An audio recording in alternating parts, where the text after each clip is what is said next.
We're about 45 days behind schedule. This is the hardest job that I've ever had to get off the ground in my career in running work.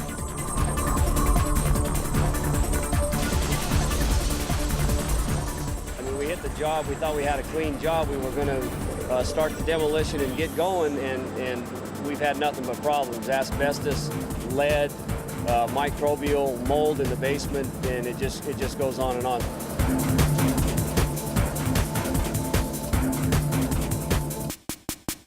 We got guys on the 5th floor working their way down 5, 4, 3, and hopefully that'll be done by Friday of next week.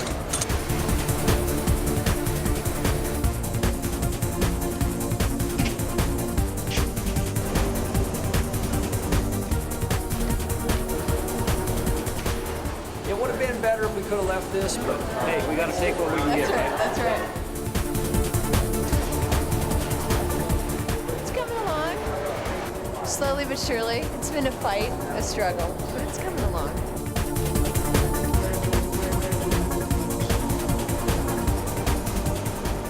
Demo at the 2nd floor. You guys just walk through there with us. You see what's going on there. We're showing it done Wednesday and next week, and that will happen. And then the layout of the walls right behind that.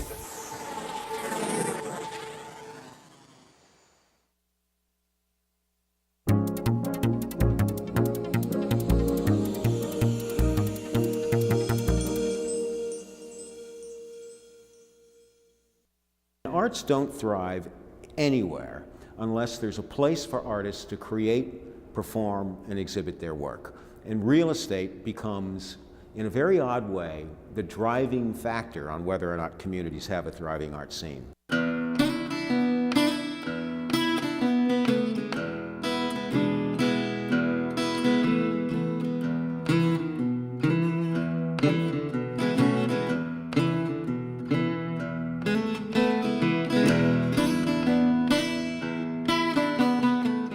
This is no longer going to be a unique neighborhood. This is going to become more and more like a neighborhood that every city wants to develop.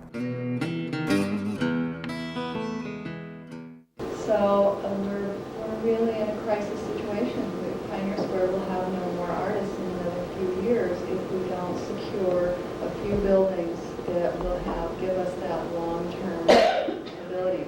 If we don't have some way of putting in language that they can read or refer to what it's really like to have an artist community in your midst and how that falls out into the community. If it was me and I was looking at low-income housing as I understand it for people who are impoverished and low-income housing for people who are doing what they want to do and are also impoverished, I'm not going to side on my side.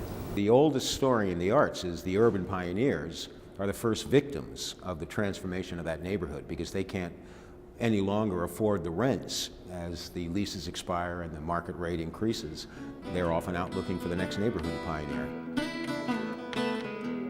I mean, I've done some really big stuff up there. The mural at the airport is 180 feet by 7, and this was the kind of place that accommodated it.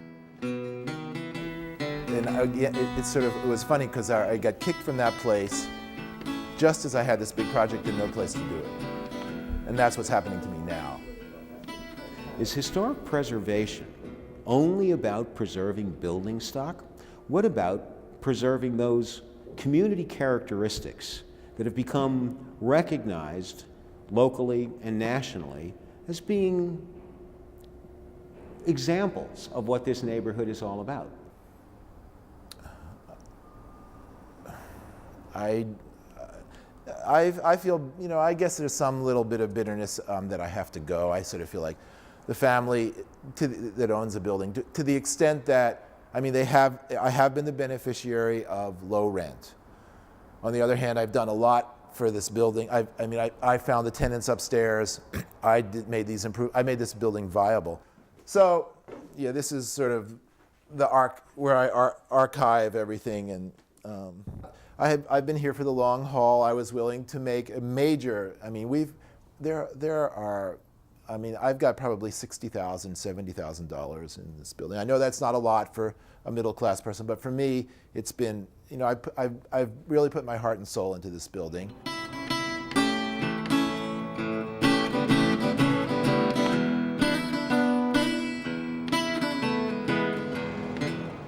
So what we see in this case is economic development being so successful that artists can no longer afford to live in the neighborhood that they pioneered. So what we're trying to do in Seattle and King County is simply make sure that there's an opportunity for early career artists to contribute to the vibrancy of what is a first-rate, nationally recognized arts community. And that's almost a more difficult struggle. As hard as it is to get artists to go into neighborhoods that are depressed, it's virtually impossible to find opportunities for artists to survive in a city in which they cannot afford space. So that's what we're dealing with. A successful real estate market. How do you develop artist housing not in economically depressed neighborhoods, but in an economically successful city?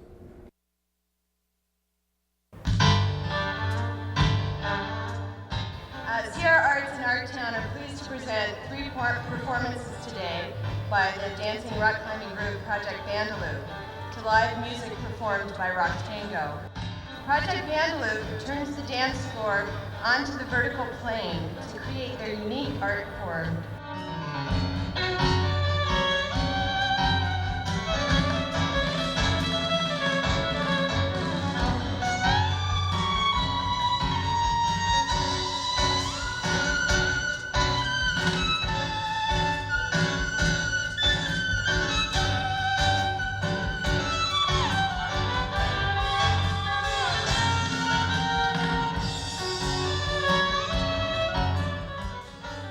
For doing something that's very site-specific, like I know I'm going to be working on a not very tall building like this one, so people can really see the work.